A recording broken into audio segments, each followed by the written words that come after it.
Quando nós falamos da diversidade cultural e étnica que existe no continente africano, nós não podemos deixar de falar dos povos iorubás e bantus. No caso dos povos iorubás, eles ocuparam essa área que aparece indicada na cor amarela no mapa. Não havia um povo iorubá com um governo único, não era assim que as coisas funcionavam. Na verdade, esses povos tinham uma cultura mais ou menos parecida, mais ou menos comum, mas eram sociedades diferentes, independentes umas das outras, cada uma com um governo próprio. No caso dos povos iorubás, o governante de cada comunidade, de cada região, era chamado de Obá. E na cidade de Ilé-Ifé havia uma espécie de Obá, que era considerado assim o Obá dos Obás, ou seja, ele era o Obá mais importante de todos. Esse camarada recebia o título de Oni. O poder dos Obás era considerado de caráter divino, mas esses caras não governavam sozinhos. Eles governavam, na verdade, com a ajuda tanto dos chefes das famílias mais importantes, quanto dos representantes dos mercadores, ou seja, daquelas pessoas aí que trabalhavam com o comércio, que era uma atividade econômica muito importante na região ocupada pelos povos iorubás. Os povos iorubás desenvolveram uma forte tradição oral, ou seja, eles não praticavam a escrita séculos atrás, mas transmitiam o seu conhecimento de geração em geração por meio da fala, de maneira oral. Na questão religiosa, eles cultuavam diversas divindades aí, mas eles acreditavam num Deus supremo, ou seja, numa divindade mais importante, vamos dizer assim, ou mais poderosa. Esse Deus supremo era chamado pelos iorubás de Olorum ou Olodumaré, como vocês estão vendo aí no slide.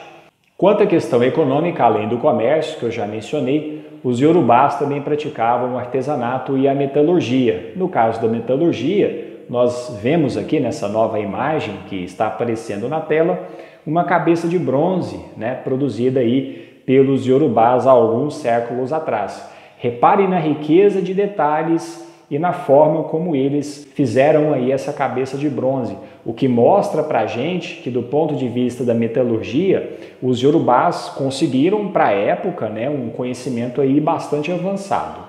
Já os povos bantus ocuparam uma região um pouco mais ao sul do continente africano. Nesse mapa que vocês estão vendo na tela, vocês já devem ter reparado essa grande área que aparece indicada na cor amarela. Sim, pessoal, meados aí do século XIII, mais ou menos, os povos bantus chegaram a ocupar mais ou menos 2/3 do continente africano. Mas eram povos também muito variados, ou seja, não havia um único povo banto com um governo.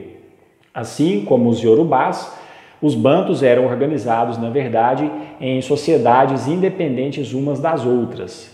Os bantus também falavam línguas diferentes, mas essas línguas tinham uma origem comum, daí a proximidade linguística entre eles. Além disso, muitos dos povos bantus levavam uma vida nômade, ou seja, migrando de um lugar para o outro, vivendo basicamente da caça, da pesca, da coleta de alimentos. Mas alguns dos povos bantus também praticavam aí a agricultura de coivara, ou seja, eles usavam o fogo para limpar os terrenos antes de fazer as suas plantações.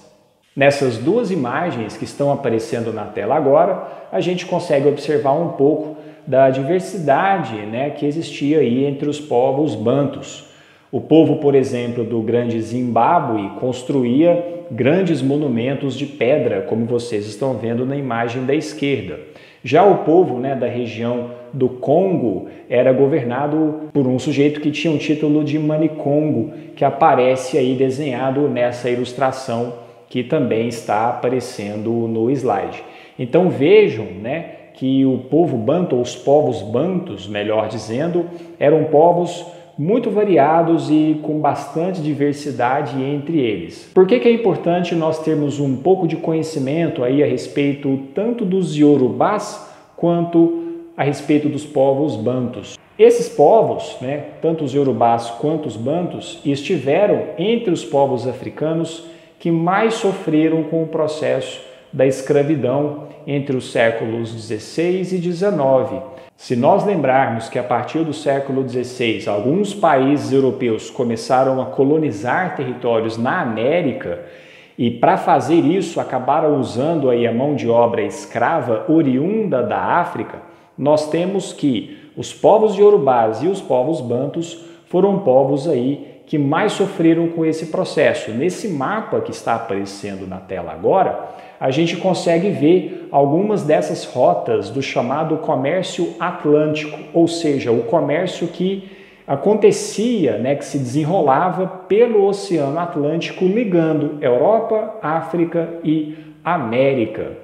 No caso da África, a África fornecia muita mão de obra escrava para o continente americano, e essa mão de obra escrava, muitas vezes, ou era de origem iorubá ou de origem banto, que nós vimos aí anteriormente as características desses povos. E é isso, pessoal. Espero que vocês tenham gostado do vídeo. Se você gostou, deixa o like, aproveita, se inscreve também no canal e compartilha esse vídeo nas suas redes sociais.